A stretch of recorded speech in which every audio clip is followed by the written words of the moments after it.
Escuchamos. Buenos días. Buenos días. ¿Qué requisitos debe tener una organización en su estilo de liderazgo de personal para que realmente el empleado comprenda la verdadera importancia del cliente? Gracias.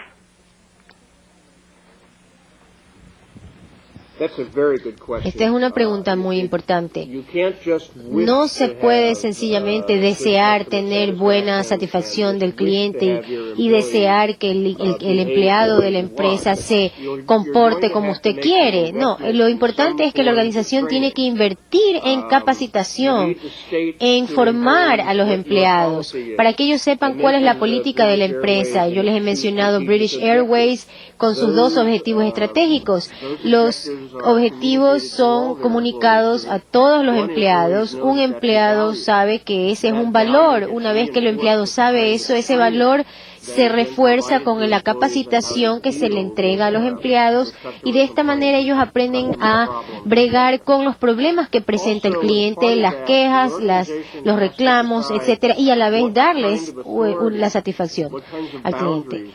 También es importante que la empresa establezca cuál es la autoridad y los límites que le da a los empleados, hasta dónde puede el empleado realmente llegar para poder satisfacer al cliente.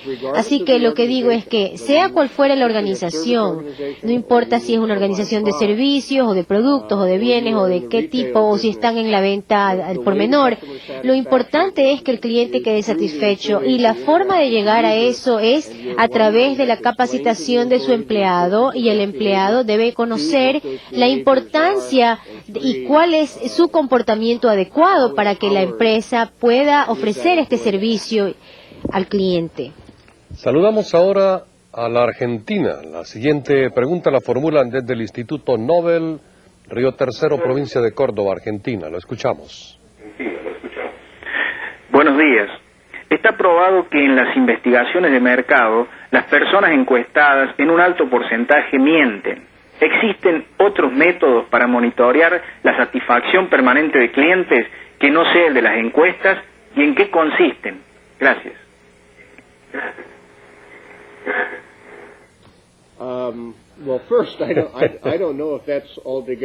No estoy seguro de que realmente eso sea enteramente verdad.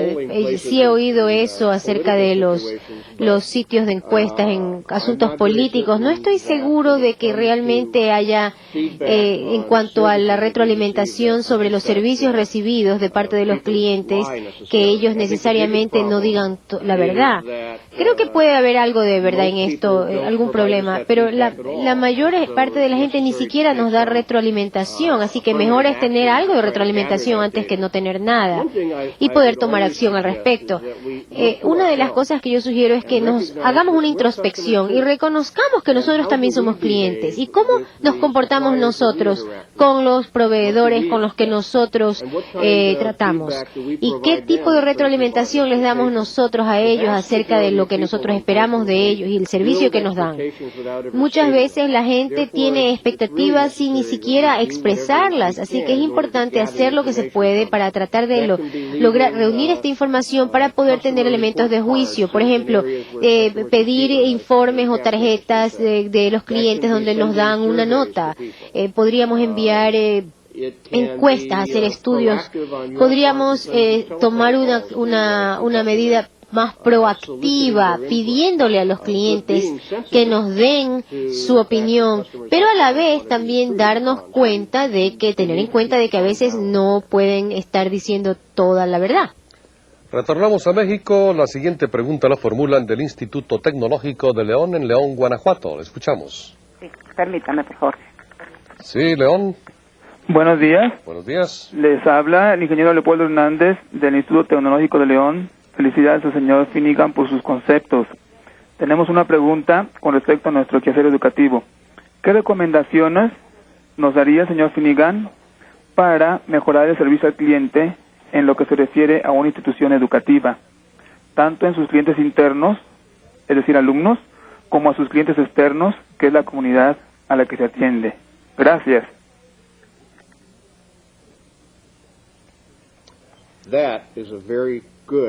Muchísimas gracias por esta pregunta tan buena y tan difícil. de contestar. En primer lugar, ustedes tienen que decidir cuáles son sus clientes y es probable que tengan múltiples clientes, tengan una situación de múltiples clientes. Cuando yo trabajé con el Departamento de California, el Departamento de Educación de California, fue uno de los problemas más serios que yo tuve que superar y precisamente determinar cuáles eran los clientes, quiénes eran los clientes.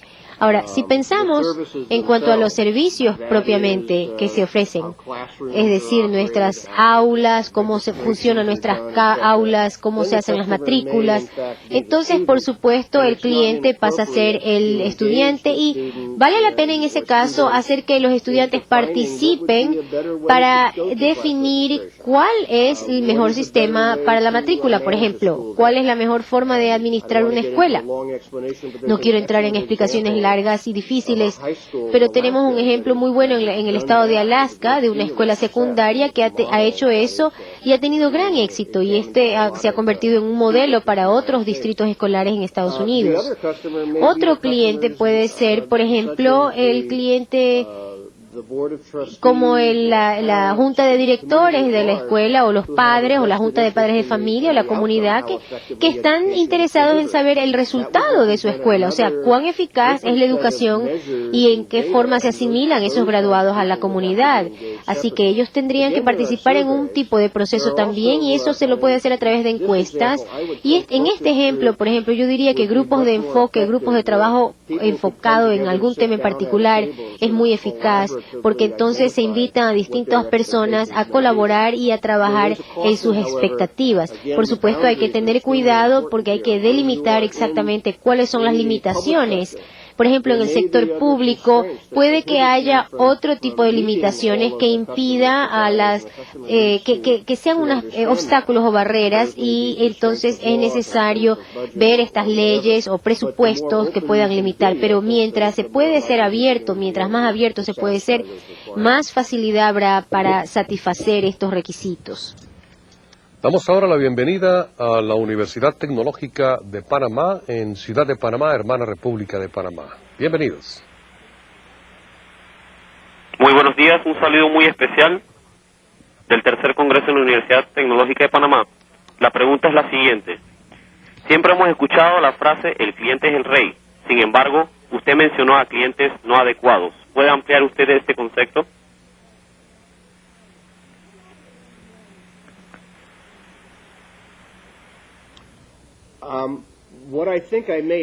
Tal vez lo que dije fue que hay dos tipos de clientes. El cliente adecuado, y diciendo el adecuado, el correcto, me refiero al cliente que ustedes han elegido y que ustedes han precisamente elegido a través de sus estrategias de mercadotecnia, de su planificación de mercado y de tratar de llegar a la gente que ustedes quieren llegar. En este país tenemos un ejemplo con las tiendas Walmart que identificaron exactamente cuál era el nivel de clientes que ellos buscaban, al cual ellos iban a llegar.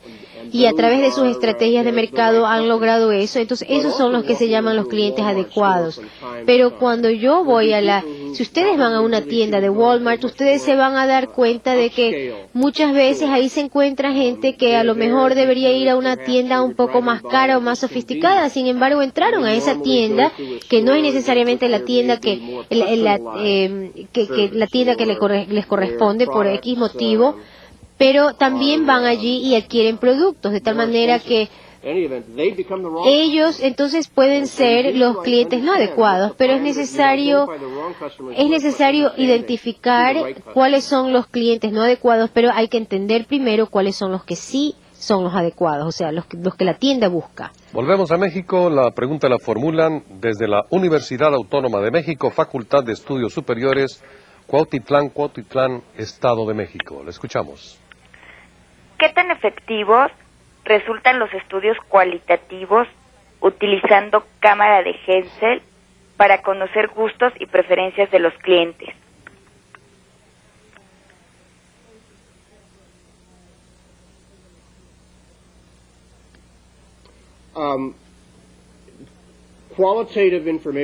La información cualitativa es una información un poco más más suave, pero cuando yo hablo de investigación de mercado, me estoy refiriendo a que uno va y pregunta al cliente, a la gente, qué es lo que busca. Lo importante y difícil de hacer es tomar este tipo de información que no es tan dura, como se dice, e incorporarla en los procesos. Hay un proceso que los que están en ingeniería de diseños probablemente conocen esto. Lo que se dice es el despliegue de funciones de calidad, o sea, ver cuáles son los requisitos de los clientes.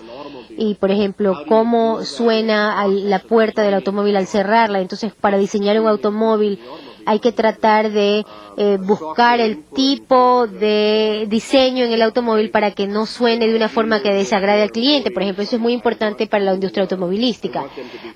Yo quiero que tal producto sea un poco más amigable al usuario, que no sea tan rudo, tan burdo. Entonces, estas son las informaciones más suaves, ¿no? Que sí se puede incorporar en su sistema, pero es necesario, por supuesto, obtener ese tipo de información, y esto se hace muchas veces directamente con el cliente a través de los grupos de enfoque, grupos de trabajo o con entrevistas personales. Bueno, nos vamos ahora a Lima. La pregunta la formulan de la Universidad Nacional de Ingeniería, Lima, Perú. A ver, un momentito. Aló. Te escuchamos. Bueno, aquí de Lima, Perú. En el Perú, la conformación del empresariado, tanto comercial como industrial, es en base a la micro y pequeña empresa, con un alto porcentaje en la economía nacional de aproximadamente 70%. ¿Cuáles serían las estrategias para desarrollar un proceso de desempeño de satisfacción al cliente en estas micros y pequeñas empresas?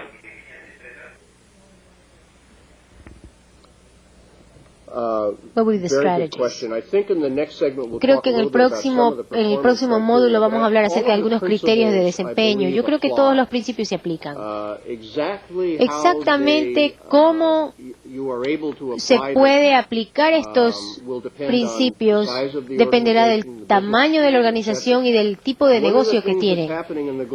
En la economía global, lo que está ocurriendo, por ejemplo, es que debido a la tecnología hay más y más creación de ambientes muy específicos, de nichos de mercado, y entonces hay que buscar un nicho y satisfacer ese nicho, y por supuesto esto aumenta la competencia, ¿verdad? Pero estas organizaciones pequeñas son las que deciden cuál es el grupo pequeño de personas en las que se van a enfocar para ir tras de ellas y servir a ese sector en particular, y de esta manera tener éxito. Así que las estrategias siguen siendo las mismas porque son a la medida de su propio mercado y del tamaño de su organización. Creo que un principio muy importante es recordar que usted también es cliente y cuáles son sus expectativas, por ejemplo.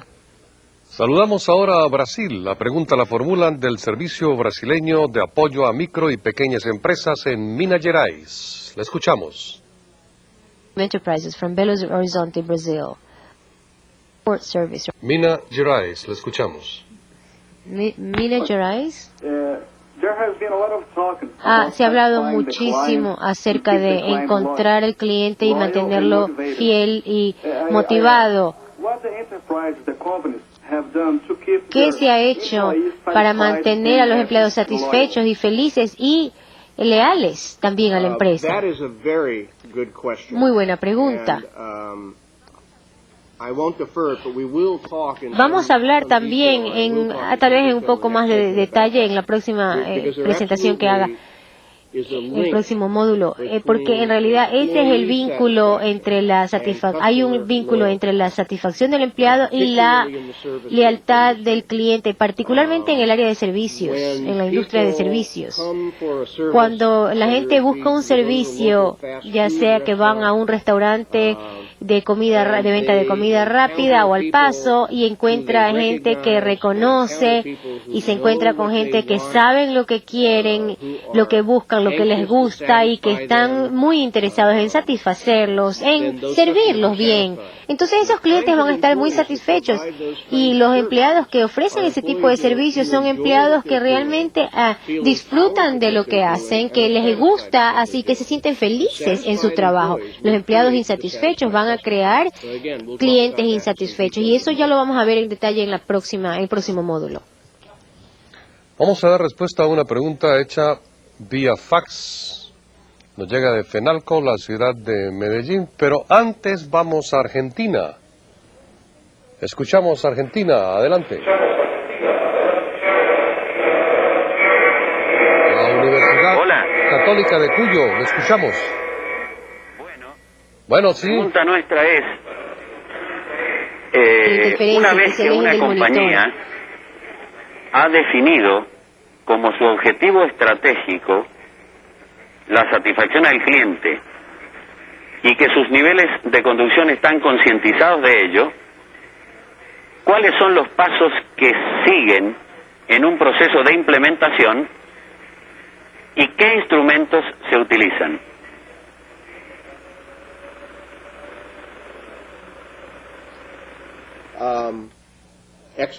Muy buena pregunta. El proceso clásico sería, una vez que la alta gerencia de una organización ha decidido ya que una parte importante de este proceso es precisamente la satisfacción del cliente, entonces hay que luego establecer una política, una declaración de intención de la empresa, como por ejemplo el ejemplo que les di de la empresa British Airways, y debe comunicarlo a todos los empleados de que cuáles son las expectativas de la organización, y luego el siguiente paso es cómo se hace la operación, cómo se logra aplicar la metodología para lograr la satisfacción del cliente, cómo reunimos los datos para poder medir nosotros y los resultados, cuál es el número de reclamos de los clientes, hacer encuestas entre los empleados para establecer un sistema métrico de satisfacción del cliente. Por ejemplo, en la empresa Xerox tuvimos un estudio, un muestreo de 4.000 clientes por año, y entonces tenemos índices que hemos creado para medir esto.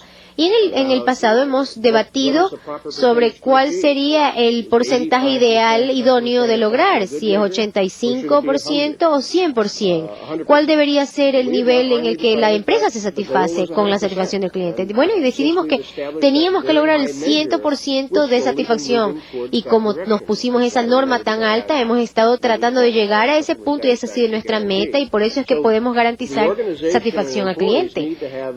Así que los empleados tienen que tener un punto de referencia, una medida contra la que pueden medir sus metas, sus objetivos y sus acciones. Luego, por supuesto, viene el entrenamiento a los empleados, el darles la facultad de poder al empleado para actuar dentro de ciertos límites, y luego su organización tiene que comprometerse a ofrecer esta satisfacción al cliente. Y regresamos a Brasil. Esta vez la pregunta la formulan desde Río de Janeiro. Sí, lo escuchamos. Buenos días.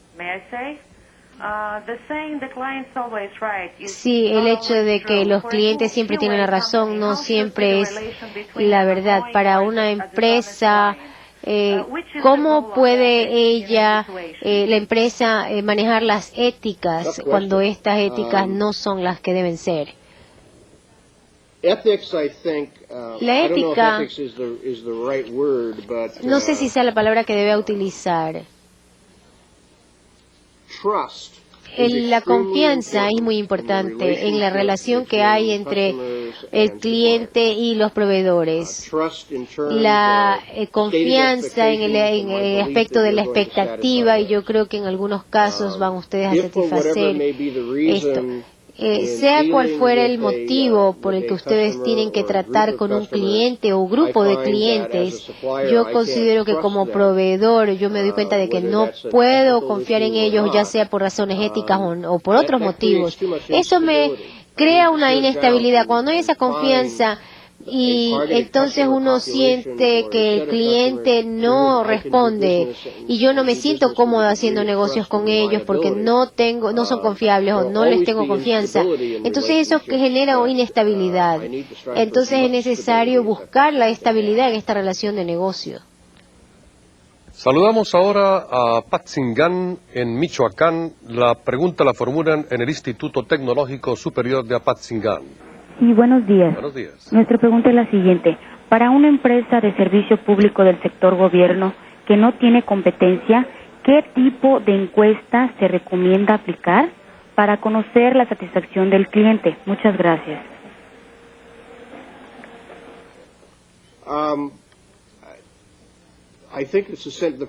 Creo que el principio es el mismo. Hay que preguntarle a los clientes cuáles son las expectativas que tienen, qué es lo que, cuán satisfechos se sienten o no. Y si ustedes, no sé cuáles sean las agencias, pero yo creo que ustedes tendrían que interactuar con sus agencias y ver qué es lo que ellos esperan de ustedes y cómo pueden ustedes ofrecerles ese servicio. Se me ocurre que, por ejemplo, aquí en California, ahora con en el sistema de matriculación de vehículos, la Comisión de Tránsito, el Departamento de Tránsito y de Vehículos ha desarrollado una política averiguó cuáles eran las cosas que molestaban a los clientes. Y el grupo de trabajo de enfoque se dio cuenta de cuáles eran las necesidades de estos clientes, usuarios, y entonces algo que molestaba era tener que estar haciendo cola para entrar a matricular el vehículo y con poco tiempo disponible. Así que ahora han implementado una serie de servicios para agilitar este proceso. Ahora se puede llamar por teléfono y hacerlo por teléfono, o por ejemplo, ahora ha habido una reforma completa. Por ejemplo, los empleados de allí mismo ahora tienen que ir a otra oficina a hacer su propia matriculación de vehículos, a otra agencia, para que ellos vean también qué es lo que siente el cliente cuando tiene que ponerse en cola, o para sentir lo que siente el cliente que va y se acerca a esta oficina. Así que hay varias formas de lograr averiguar el nivel de satisfacción y cómo mejorar el proceso. Continuamos ahora con el módulo 2, en el cual el señor Finnegan nos explicará los pasos a seguir para lograr la satisfacción del cliente.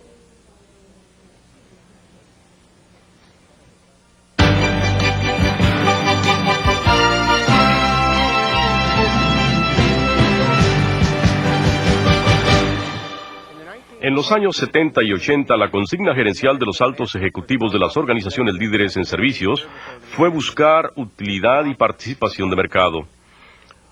Hoy en día, los buenos ejecutivos reconocen que en la nueva economía global, el centro de atención de todos nosotros tiene que ser el de los trabajadores de servicio y los clientes.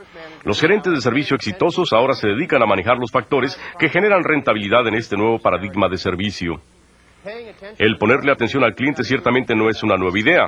La mayoría de los altos ejecutivos todavía consideran el contacto con el cliente como responsabilidad casi exclusiva del personal de ventas y mercadotecnia. Y aunque muchos de ellos creen que el espíritu de atender el mercado debe ser una prioridad, la mayoría en realidad tiene un contacto muy limitado con sus clientes, apoyándose más bien en informes de sus subordinados, información de segunda o tercera mano, para definir y evaluar el mercado en un desempeño de satisfacción al cliente de clase mundial exige más que esto.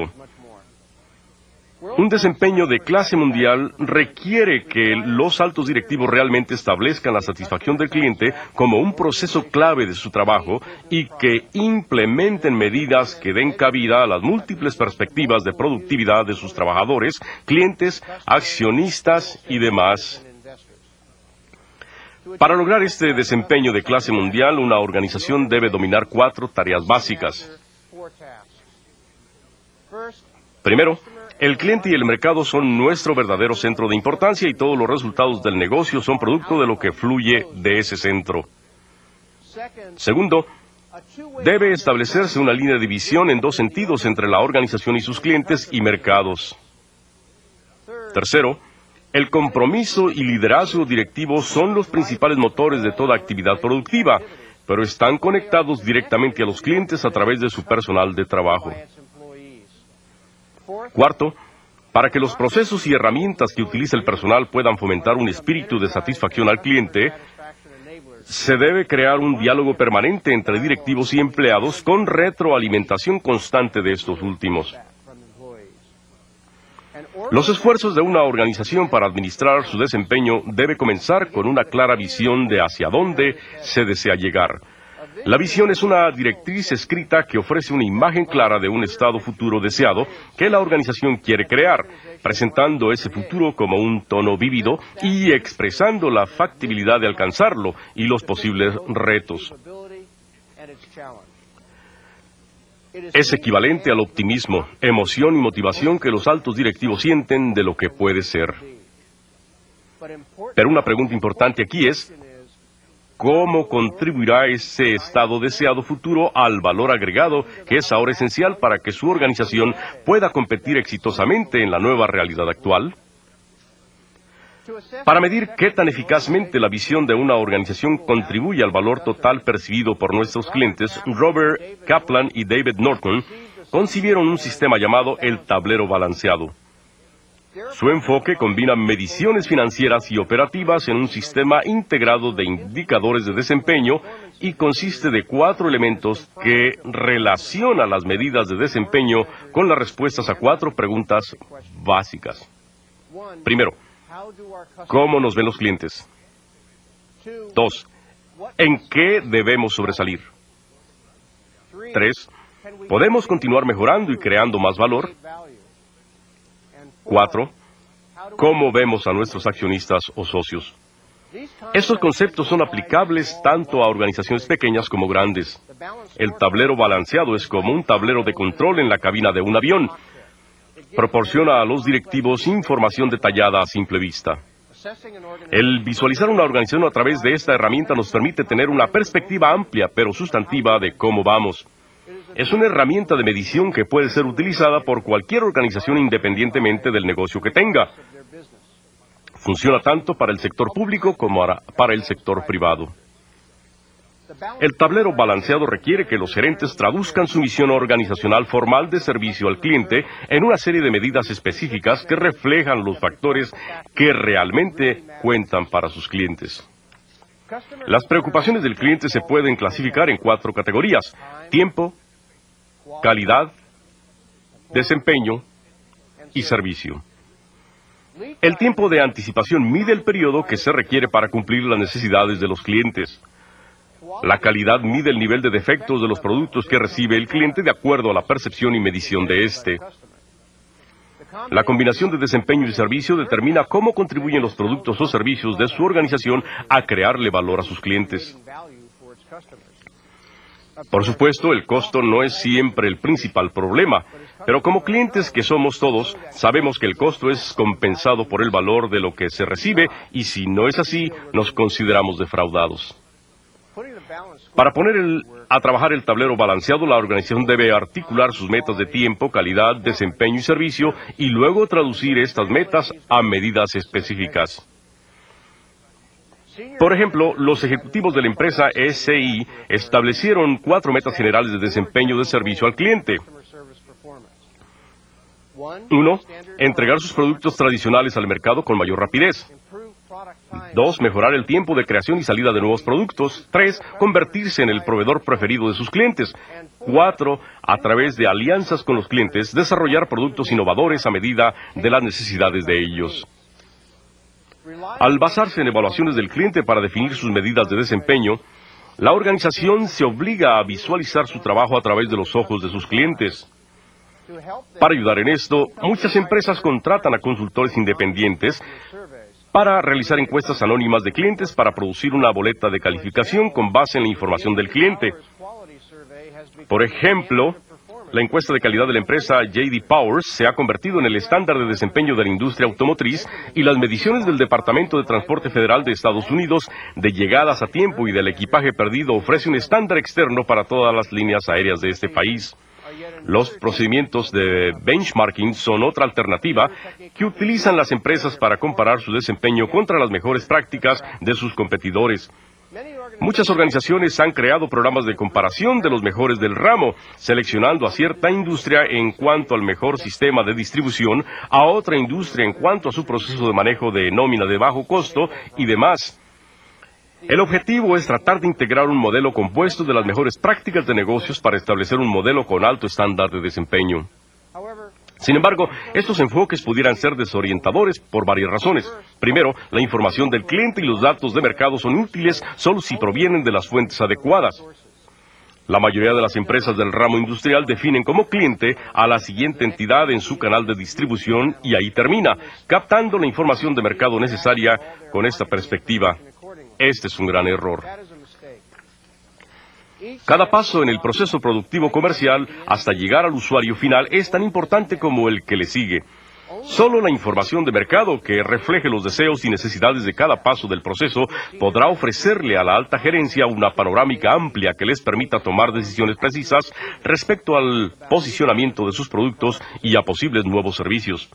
En el caso de empresas de bienes de consumo tales como Coca-Cola, Gillette y Nike, el proceso es corto, por lo que aún la información que no refleje todos los elementos en el proceso probablemente será veraz. Pero para las empresas alejadas del usuario final de un producto terminado, con varios pasos de distancia, este error pudiera resultar en una visualización totalmente incorrecta del mercado.